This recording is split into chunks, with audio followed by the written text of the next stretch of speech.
ब्रह्मा के विधान को कोई नहीं मिटा सकता है। ब्राह्मण और यमदूत की कहानी। किसी गांव में एक बुद्धिमान ब्राह्मण रहता था। उसका एक दोस्त था जो एक पैर से लंगड़ा तथा बहरा था। वह दूसरे गांव में रहता था। एक दिन वह ज्ञानी ब्राह्मण अपने बचपन के दोस्त से मिलने के लिए घर से निकला। उसके दोस्त का घर काफ़ी दूर था। वह ब्राह्मण रास्ते में जा ही रहा था कि उसे अचानक एक हष्टपुष्ट आदमी दिखाई दिया। वह भी उस ब्राह्मण के साथ चलने लगा। तो वह ब्राह्मण उस मनुष्य का नाम पूछता है तो वह अपना नाम महाकाल बताता है। वह ब्राह्मण भी सोचने लगा कि मुझे भी काफ़ी लंबा जाना है, चलो एक साथ मिल गया, जिससे रास्ता आसानी से कट जाएगा। अब ब्राह्मण और महाकाल दोनों साथ साथ चल रहे थे कि अचानक एक गांव आ गया। तब महाकाल ने उस ब्राह्मण से कहा कि तुम चलो और मुझे इस गांव में थोड़ा काम है, मैं अभी आ रहा हूँ। थोड़ी ही देर में उसी गांव में एक भैंस ने एक आदमी को लात मार दी। थोड़ी ही देर में महाकाल उस ब्राह्मण के पास आ गया और बोला कि चलो। फिर वह ब्राह्मण उस महाकाल के साथ चलने लगा।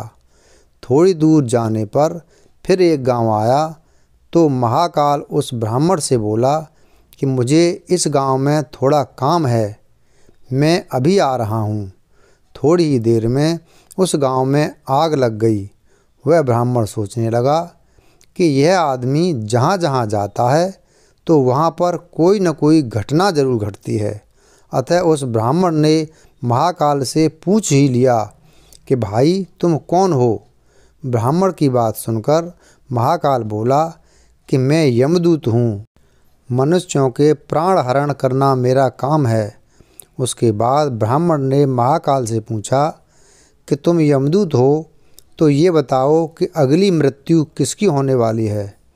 तब महाकाल ने कहा कि अगली मृत्यु तुम्हारे उसी मित्र की होने वाली है जिससे तुम मिलने के लिए जा रहे हो।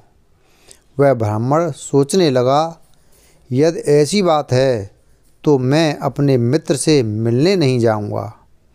महाकाल ने ब्राह्मण से कहा कि तुम जो सोच रहे हो ऐसा कुछ भी नहीं होगा। होनी अटल है, इसलिए होकर रहेगी। थोड़ी देर में उस ब्राह्मण ने देखा कि उसका मित्र उससे मिलने के लिए बड़ी तेज़ी से चला आ रहा है।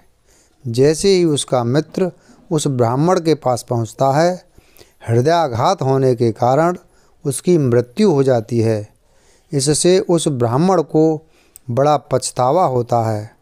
वह ब्राह्मण उस महाकाल से पूछता है, अच्छा ये बताओ कि मेरी मृत्यु कब और कैसे होगी। तब महाकाल ने कहा कि तुम्हारी मृत्यु ठीक 6 महीने के बाद दूसरे राज्य में फांसी लगने से होगी। वह ब्राह्मण फिर अपने घर आ गया और सीधे अपने राज्य के राजा के पास गया और ब्राह्मण ने राजा से सारी बात बता दी।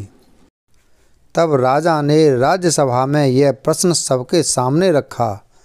तब उस राज्यसभा में यह फैसला लिया गया कि यदि ऐसी बात है तो वह ब्राह्मण इसी राजमहल में 6 महीने तक रहेगा। राजा ने ब्राह्मण के लिए राजमहल में ही व्यवस्था कर दी। धीरे धीरे समय व्यतीत हो रहा था। उस ब्राह्मण को नींद में चलने की बीमारी थी और यह बात उस ब्राह्मण को नहीं मालूम थी। जिस दिन उसकी मृत्यु होने वाली थी उसी रात्रि को ही वह ब्राह्मण राजमहल से निकलकर दूसरे राज्य के राजमहल में जाकर राजा के शयन कक्ष में राजा और रानी दोनों के बीच में जाकर सो गया। सुबह जब राजा उठा तो उस ब्राह्मण को अपने शयन कक्ष में देखकर बहुत क्रोधित हुआ और उस ब्राह्मण को फांसी की सज़ा सुना दी।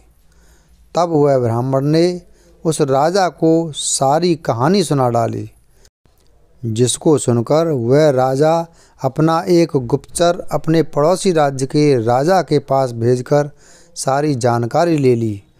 जिसको सुनकर वह राजा अपने फैसले पर बहुत पछता रहा था। लेकिन उस राज्य का एक नियम था कि एक बार राजा जो सज़ा सुना दे फिर चाह कर भी उसे नहीं बदल सकता। राजा ने एक राज्यसभा लगाई और इसका उपाय पूछा। तब उस राज्यसभा में यह फैसला लिया गया कि एक पतले धागे का फंदा बनाकर आप ब्राह्मण को पहनाकर अपना वचन पूरा कर लीजिए। फंदा पतला होने के कारण ब्राह्मण की मृत्यु भी नहीं होगी और आपके फैसले की लाज भी बच जाएगी। तब एक पतले धागे से फांसी का फंदा बनाया गया और उसके अगले दिन ब्राह्मण के गले में डाल दिया गया और फंदे को खींच दिया गया। सभी ने यह सोचा था कि ब्राह्मण को कुछ नहीं होगा, लेकिन उस पतले धागे की वजह से उस ब्राह्मण का गला कट गया और खून तेजी से निकलने लगा। ज़्यादा खून बह जाने की वजह से उस ब्राह्मण की मृत्यु हो गई। शिक्षा। दोस्तों, हमारे भाग्य में जो लिखा होता है वो हर हाल में होकर ही रहता है, उसे बदला या काटा नहीं जा सकता है।